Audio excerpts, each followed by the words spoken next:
مرحبا أصدقائي طلبة الصف الثاني عشر، معكم مجددا الأستاذة سمية ظاهر. Let's start Unit 11 Period 1 page 112 and 113.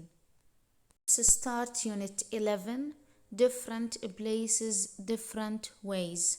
معنى العنوان أماكن مختلفة، أساليب مختلفة، يعني الإنسان بيعيش بأسلوب مختلف في كل مكان. تمام؟ عنا على الزاوية كلمة culture معناها ثقافة، تعني the beliefs, habits and ways of life shared by a particular group of people.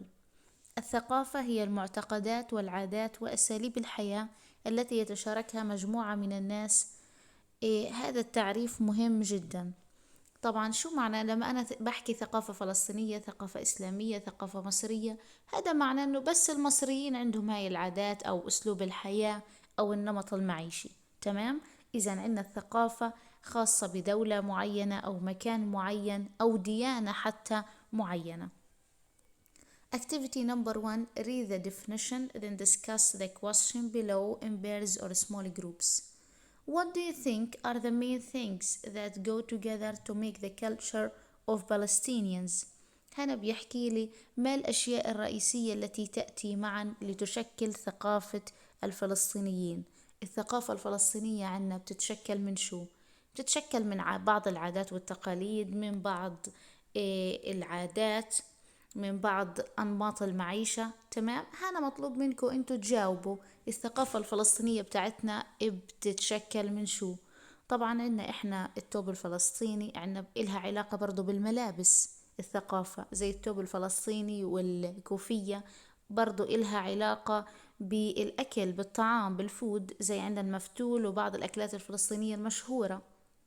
وبرضو عندنا التراث الفلسطيني بكافة أنواعه، والدبكة هاي برضو من ثقافتنا. إذا المقصود بالثقافة العادات والتقاليد واللبس ونمط المعيشة، كل شيء. تمام؟ Activity 2. Read the text then complete the tasks on page 113. طبعا في موجود عندي نص، مطلوب مني أقرأ هذا النص وأحلله وأفهمه، وبعد هيك أحل الأسئلة عليه في صفحة 113. Clinging to culture معناها التشبث بالثقافة أو التمسك بالثقافة، يعني الاحتفاظ بالثقافة، كل حدا يضل متمسك بثقافته. Almost everything in New York was different. تقريبا كل شيء في نيويورك كان مختلفا. We were used to living in an area where everyone knew everyone else's business, but here no one seemed to take any notice, even if their neighbors. كنا معتادين على العيش في منطقة حيث كان كل شخص يعرف عمل كل شخص آخر، لكن هنا لا يبدو أن أحدا ينتبه حتى لجيرانه. إذا هنا في شخص بيحكي إنه أنا لما كنت في أمريكا كنا نعرف، كل شخص بيعرف مثلا شو وظيفة جيرانه، شو أسمائهم، وين بيروحوا وين بيجوا، لكن المكان التاني اللي راح عليه ما حدا إله علاقة بحدا ولا حدا بيعرف حدا. Instead of having a common culture, the people around us dressed in different styles, ate different kinds of food, even spoke different languages. بدلا من وجود ثقافة مشتركة، الناس حولنا كانوا يلبسون بأنماط مختلفة، وكانوا يأكلون أنواع مختلفة من الطعام، حتى أنهم كانوا يتكلمون لغات مختلفة. إذا هنا بيحكي لنا حتى بالثقافة الواحدة ممكن يكون أساليب مختلفة للعيش، وأكل مختلف، طعام مختلف، وحتى اللغة ممكن تكون مختلفة. إيش قصده باللغة المختلفة؟ مش يعني الدولة نصها بيحكي عربي ونصها بيحكي إنجليزي، لا، هنا يقصد اللهجات. كل منطقة إلها لهجة معينة، لكن بالنهاية بتكون نفس اللغة. It was a complete puzzle to me how they could be so various yet still call themselves American. لقد كان لغزا تاما بالنسبة إلي، كيف أمكنهم أن يكونوا مختلفين جدا ومع ذلك يدعون أو يسمون أنهم أمريكيين. يعني هنا بيحكي عن أمريكا، بيحكي بأمريكا، كل منطقة، كل ولاية بأمريكا إلها لبس مختلف، إلها نمط معيشة مختلف، بتتناول طعام مختلف، عندها ثقافة معينة، حتى اللهجة، الأكسنت، اللهجة عندهم بتختلف، يعني من إنجليزي لإنجليزي، من منطقة لمنطقة بيختلف. تمام. فبيحكي كيف هدول كلهم بيسموهم أمريكيين وهم لهجاتهم مختلفة، حتى لغتهم الإنجليزية مختلفة. طبعا الاختلاف في أمريكا أجى من الاختلاف في السكان. أمريكا عبارة عن قوميات، مش زينا كلنا فلسطينيين بنحكي عربي، لا، عبارة عن قوميات، فيها صينيين، فيها يابانيين، فيها أوروبيين، فيها أفارقة، فيها عرب، فيها أسيويين. كل هدول متمركزين في أمريكا. تمام. فكل شخص من هدول عنده لغة، عنده مادر تانج، عنده لغته الأصلية، وإجا برضو اكتسب اللغة الإنجليزية، فصار عنده ميكس ما بين لغته الأصلية واللغة الإنجليزية. فصارت اللغة الإنجليزية عنده بتختلف عن أي لغة لأي شخص تاني. كل شخص فيهم دمج ما بين لغته الأصلية واللغة الإنجليزية اللي اكتسبها. فمن هيك صار في تنوع لغوي وتنوع ثقافي في أمريكا. I was born in 1942, so I must have been about 6 or 7 when the 1948 catastrophe نكبة. ولدت في سنة 1942. هنا الكاتب بيحكي عن حاله. لذلك لابد أنني كنت في سن السادسة أو السابعة عندما حدثت كارثة أو نكبة 48. As a result, thousands of Palestinian families, including mine, were forced to leave Palestine. نتيجة لذلك الآلاف من العائلات الفلسطينية بما فيهم عائلتي أجبروا على مغادرة فلسطين. إذا الشخص اللي بيحكي فلسطيني. We were spent a short time in Jordan before we children were taken to America by our aunt and uncle. أمضينا وقتا قصيرا في الأردن قبل أن نؤخذ نحن الأطفال إلى أمريكا من قبل عمتنا وعمنا. إذا هو شتتوه، يعني هو هاجر من فلسطين على الأردن، بعد ما راح على الأردن بعد وقت قصير انتقل إلى أمريكا. Being so young, I saw our new life mostly as an adventure, even though I missed my friends in our old home. كوني كنت صغيرة جدا كوني كنت صغيرة جدا رأيت حياتنا الجديدة في أغلبها كمغامرة، ومع ذلك اشتقت إلى أصدقائي وبيتنا القديم. إذن هنا طلعت بنت حتى. My parents had important work to do, but they had promised to join us as soon as possible. كان على والدي عمل مهم ليقوما به، لكنهم وعدوا أن يلتحقوا بنا بأسرع وقت ممكن. My older brother went through a period of anger, saying he hated everything about America. مر أخي الكبير سنا بفترة غضب قائلا أنه كره كل شيء يتعلق بأمريكا. My uncle had this job at the newspaper and was quite fluent in English, so he managed fairly well. حصل عمي على وظيفة في جريدة وكان طليقا جدا باللغة الإنجليزية، يعني يتحدث اللغة الإنجليزية بطلاقة، لذلك تدبر أمره جيدا. My aunt though never got used to life in America. عمتي مع ذلك لم تكن معتادة أو لم تتعود إطلاقا على الحياة في أمريكا. I now realized that this was mostly a choice she made herself. أدرك الآن أن هذا كان في أغلبه خيارا صنعته بنفسها. She refused to learn any English, so she had found herself stuck in the house most of the time, only going out to buy food like we had at home, for which we would walk miles rather than use the stores in the neighborhood. رفضت أن تتعلم اللغة الإنجليزية. هنا بتحكي عن عمتها. لذلك وجدت نفسها عالقة في البيت معظم الوقت. كانت فقط تخرج لشراء طعام مثل الذي كنا نتناوله في الوطن، والتي من أجله كانت تمشي أميالا بدلا من أن تستفيد من المحلات التجارية في الحي. She also refused to make any changes to that tiny apartment we rented, apart from spending hours keeping it clean. رفضت أيضا أن تعمل أي تغييرات في الشقة الصغيرة التي استأجرناها، عدا عن إمضاء ساعات للحفاظ عليها نظيفة. إذن عمتها ضلتها محافظة على الثقافة الفلسطينية، تنظف البيت وحاملة ستايل الشقة زي ما إحنا بنعمله بالضبط. This meant that it was very hot in the summer and freezing in winter. هذا كان يعني أنها كانت حارة جدا في الصيف وباردة في الشتاء. I'm sure we could have afforded a fridge, but she wouldn't have one, preferring to keep things cool in the traditional way. أنا متأكدة أنه كان بإمكاننا شراء ثلاجة، ولكنها لم تكن ترد ملك واحدة، مفضلة أن تحفظ الأشياء باردة بالطريقة التقليدية. At the time I remember feeling annoyed with her supine attitude. في ذلك الوقت أتذكر أنني كنت أشعر بالضيق من موقفها العنيد.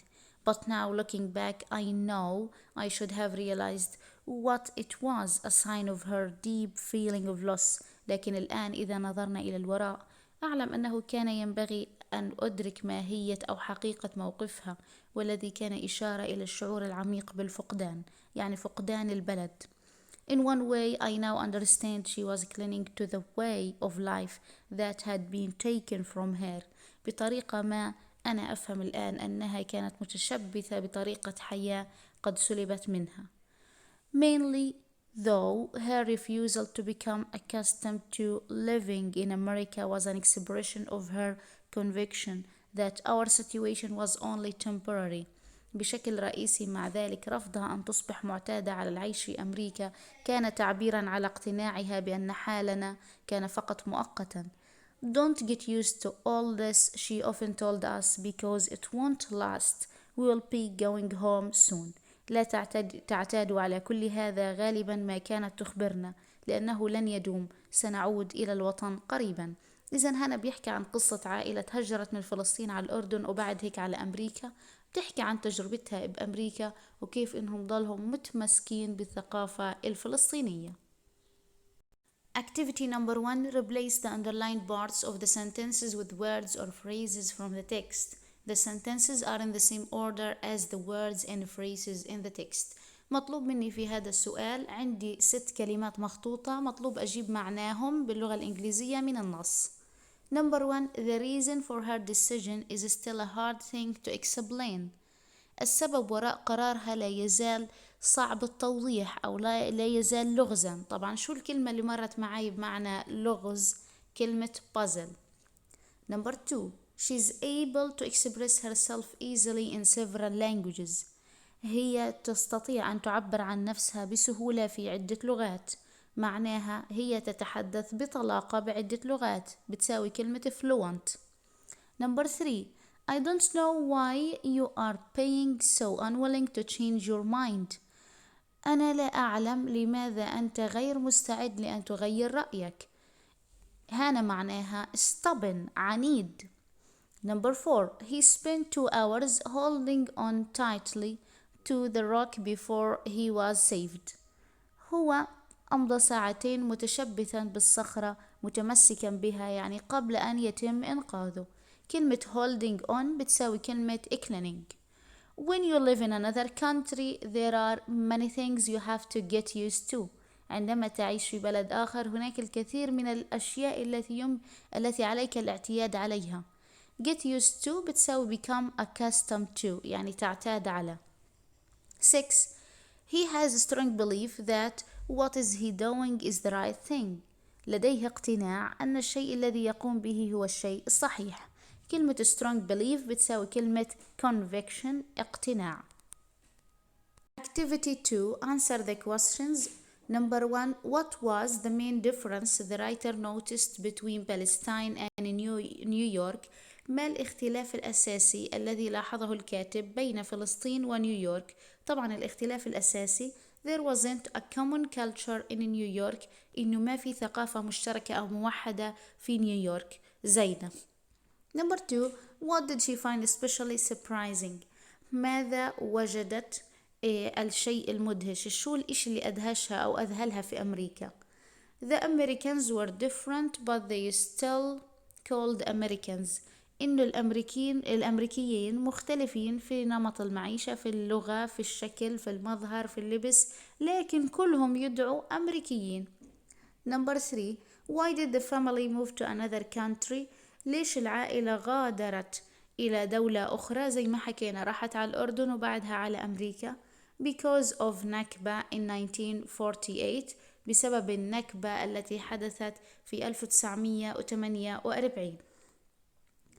Number 4. How did these people react to the new situation? كيف تصرف هؤلاء الناس مع الموقف الجديد؟ الموقف الجديد يعني المكان الجديد. كيف تصرفوا لما هاجروا لأمريكا؟ The writer الكاتب شو كان موقفه؟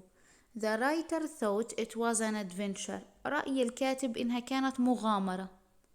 Number 2. her brother أخوها شو كان موقفه من أمريكا؟ He hated everything about America. كان يكره كل شيء متعلق بأمريكا. Number 3. uncle her uncle عمها شو عمل بأمريكا؟ He managed fairly well. طبعا قرر ودبر نفسه بأمريكا لأنه التحق بوظيفة في جريدة. طيب لو حكينا her aunt عمتها شو كان موقفها؟ Never got used on America. لم تعتد على الحياة إطلاقا في أمريكا. Number 5. Why did her aunt refuse to learn English? لماذا رفضت عمتها أن تتعلم اللغة الإنجليزية؟ Because she wanted to believe their situation was on temporary. لأنها كانت تؤمن أن موقفهم الجديد كان مؤقتا، يعني هجرتهم لأمريكا مؤقتة، فما في داعي إني أتعلم لغتها أصلا، وبالنهاية برجع على بلدي زي ما كنت. Number 6. What did the writer think about her aunt's attitude at the time?